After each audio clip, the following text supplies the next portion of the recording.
प्रणाम दोस्तों, नमस्कार आप सभी लोगों को। आज हम सबको मालूम है कि आज कौन सा दिन है। हम सभी जानते हैं कि आज 21 जून है और 21 जून जो है वो अंतर्राष्ट्रीय योग दिवस के रूप में जाना जाता है। अंतर्राष्ट्रीय योग दिवस।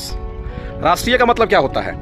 राष्ट्रीय का मतलब होता है वैसी चीज़ें जो किसी राष्ट्र स्तर पर घटित होती हों, किसी देश लेवल पर घटित होती हों।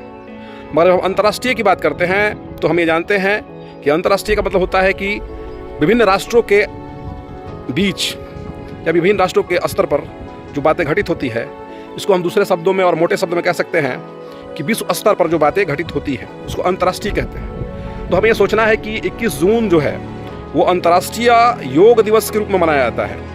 आप हम सबको ये मालूम होना चाहिए या मालूम है कि योग जो है वो क्या है और योग की शुरुआत कहाँ से हुई और योग के फायदे और महत्व क्या हैं। तो योग हम सभी जानते हैं, योग का अर्थ तो जोड़ होता है, मतलब एकीकरण या एक करना होता है।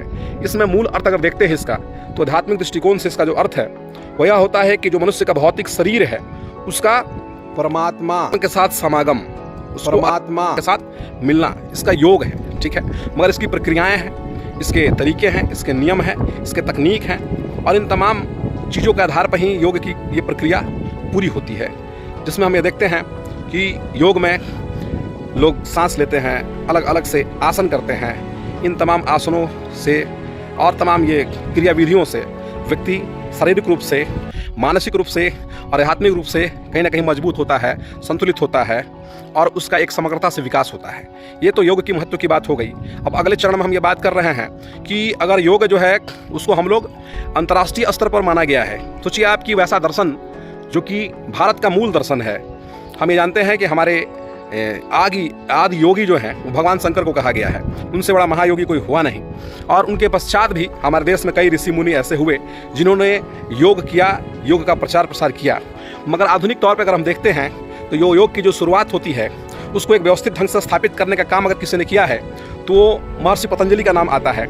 महर्षि पतंजलि जो है, हम लोग को ये मालूम होना चाहिए कि पुष्यमित्र शुंग चंद मौर्य वंश के समापन के बाद जो अगला शासक बना था, जिसने ब्राह्मण धर्म की स्थापना की थी और ब्राह्मण धर्म की पुनर्स्थापना की थी और पुष्यमित्र शुंग था, उसी के वो पुरोहित थे पतंजलि। उन्होंने कई सारे यज्ञ भी करवाए, अश्वमेध यज्ञ तमाम करवाए और वो ही जो थे वो योग दर्शन के मूल प्रतिपादक थे। उन्होंने ही योग का शुरुआत किया एक व्यवस्थित ढंग से और प्रचार किया उसका। उस समय उन्हीं के वो प्रतिपादित चीज़ें हैं। जैसे आधुनिक तौर पर भी हम देखते हैं कि हमारे देश में पिछले 10 सालों में 20 सालों के अंदर योग का बहुत ही महत्व बढ़ चुका है।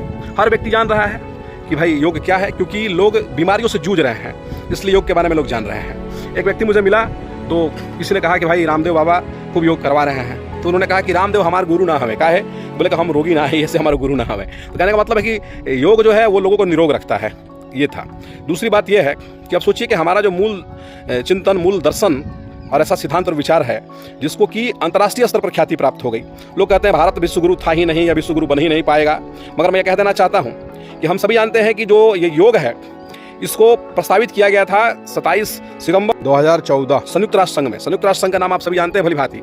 संयुक्त राष्ट्र संघ जो है वो पूरे विश्व स्तर पर एक बहुत बड़ा अंतर्राष्ट्रीय संगठन है जिसमें 193-94 देश उसके सदस्य हैं। अब उन तमाम देशों के बीच में 27 सितंबर को ये प्रस्तावित किया गया था कि योग को अंतर्राष्ट्रीय स्तर पर उसको स्थापित करने के लिए उसका दिवस मनाया जाए। तो इस प्रस्ताव का अनुमोदन हो पाया या स्वीकारोक्ति हो पाई और उस संयुक्त राष्ट्र महासभा में उस प्रस्ताव को डाला गया। उस प्रस्ताव पर सहमति हुई 175 देशों की। तो आप सोचिए कि भारत का एक दर्शन, भारत का एक सिद्धांत, भारत का एक विचार जिसको कि 175 देशों ने स्वीकार किया, ऑलमोस्ट पूरे विश्व ने स्वीकार किया, तो अपने आप में ये बहुत बड़ी बात हमारे लिए है। हाँ, कि योग के रूप में पूरा विश्व मना रहा है। ये सिर्फ भारत का आज नहीं है, ये पूरे विश्व में इसको मनाया जा रहा है योग को। तो हम आप सभी बंधुओं से यह कहना चाहते हैं कि हम सभी लोगों को योग करना चाहिए, जिससे हमारे शारीरिक, मानसिक और आध्यात्मिक बल प्रदान होता है और हमें अपने जो प्राचीन हमारे जो ऋषि महर्षि या रहे हैं उन्होंने जो ये तमाम चीज़ों को प्रतिपादित किया है उसके महत्व को समझते हुए अपने राष्ट्र पर, अपने उन महर्षियों पर, उन ऋषियों पर हम लोग को गर्व करना चाहिए कि उनके बताए गए सिद्धांतों पर, उनके बताए गए दर्शनों पर आज दुनिया अमल कर रही है और स्वास्थ्य का लाभ ले रही है। बहुत बहुत धन्यवाद।